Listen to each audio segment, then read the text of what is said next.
Santa Monica Studio recently blessed us with the God of War teaser, and I was really excited.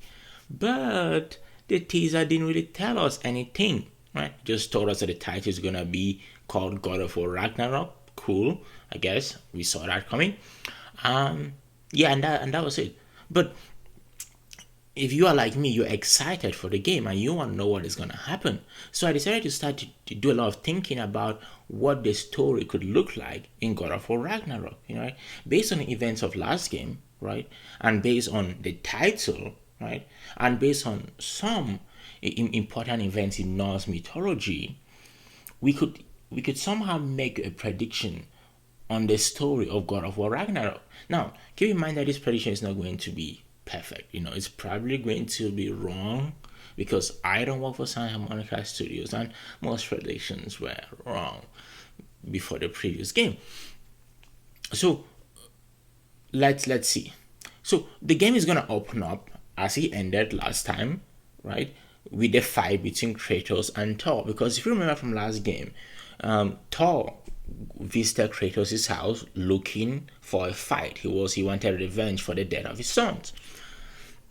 What I think is going to happen between the fight between Kratos and Thor is that Thor is actually going to win this fight and kidnap Kratos' son and take the son back to Asgard. Right? Now Kratos obviously would want to get back his son. But the thing is, Kratos can't go to Asgard because, as you remember from last game, Asgard was one of the realms that was closed off. Right? And so during this game, right, Kratos, with the help of the characters we already know, Mimi, Brock, and Sindri, going to are gonna help Kratos find a Bifrost or something to help him open the portal to Asgard, right? And so, as it was in last game where you had to visit a lot of different realms to find different things for some story reasons, you are going to go end up having to visit the realms that we did not visit from last game, you know. So you should expect to visit the other realms you didn't visit.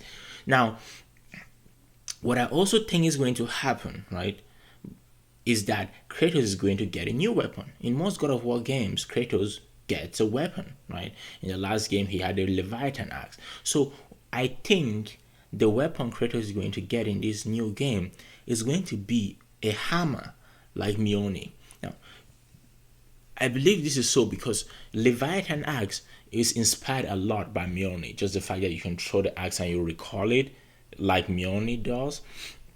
I think Santa Monica Studio would be missing a great opportunity if they did not have Kratos' other weapon in this new game be a hammer like Mjolnir, right? No, obviously we are not gonna get the lightning powers, right? But just having a hammer would be really cool, and it will make a lot of sense in the based on the lore and story we are in. So I think we are going to have that. So Kratos has the weapon he would need to defeat Thor, and Kratos will get to Asgard, right? And when Kratos gets to Asgard to fight Thor, that would be when Ragnarok will occur, and the World Serpent will help Kratos fight Thor, right, to save his son. However, right, Kratos is going to die during this fight. Now, if you remember from last game, Kratos saw a mural where his son was holding him in his arms while he was dead, right? And the background was a world serpent, right? Now, there's no other, I can't think of any other scenario that happens where Kratos and the world serpent, and his son, and he's dead. So, but when Kratos will die in this game, he's going to go to Valhalla because Kratos has died a lot of times in previous games and he's always come back. So Kratos will go to Valhalla. And here is where I believe he will meet the Valkyries, because if you remember from last game, Kratos freed the Valkyries and they went back to their home in Valhalla. So Kratos might meet the Valkyries in Valhalla. But there's also, right, a scenario where the Valkyries have actually been corrupted by Freya, who swore revenge on Kratos. Now, if you remember from last game, which I think you should remember this, Freya, right, was the real queen of the Valkyries, right? When you kill Sigrun, she tells you this, that Freya was the real queen of the Valkyries.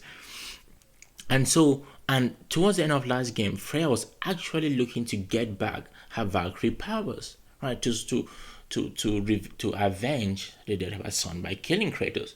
So if that happens, if Freya has corrupted the Valkyries, you won't see them in Valhalla. But if she has not, you might see the Valkyries in Valhalla, and they might help you. I mean, I'd hope they would help you. So there's that. Now, while after Kratos will leave Valhalla and come back to the world of the living, he will go back home with his son to live peacefully. But that's not the end of it. Odin, Thor's father, and also Baldur's father, and also the husband to Freya, right? Now has serious beef with Kratos. Kratos has killed two of his sons, his grandsons, and probably his Freya, his wife. So Odin definitely wants to kill Kratos. So at the end of the game, we could see what happened in the previous game where Kratos gets a knock on the door, and is Odin. Imagine how cool that would be. So I think that's probably how it would end. But again, a lot of these predictions are just my opinion. I'm probably wrong. Let's just see how what Santa Monica does with it. What I'm really interested in seeing is what they do with Kratos' weapon, because I really want to get a new weapon. I love the gameplay of the previous game, but we need more weapons. The axe and the blades of chaos, they're just few weapons. They are not enough. I need more.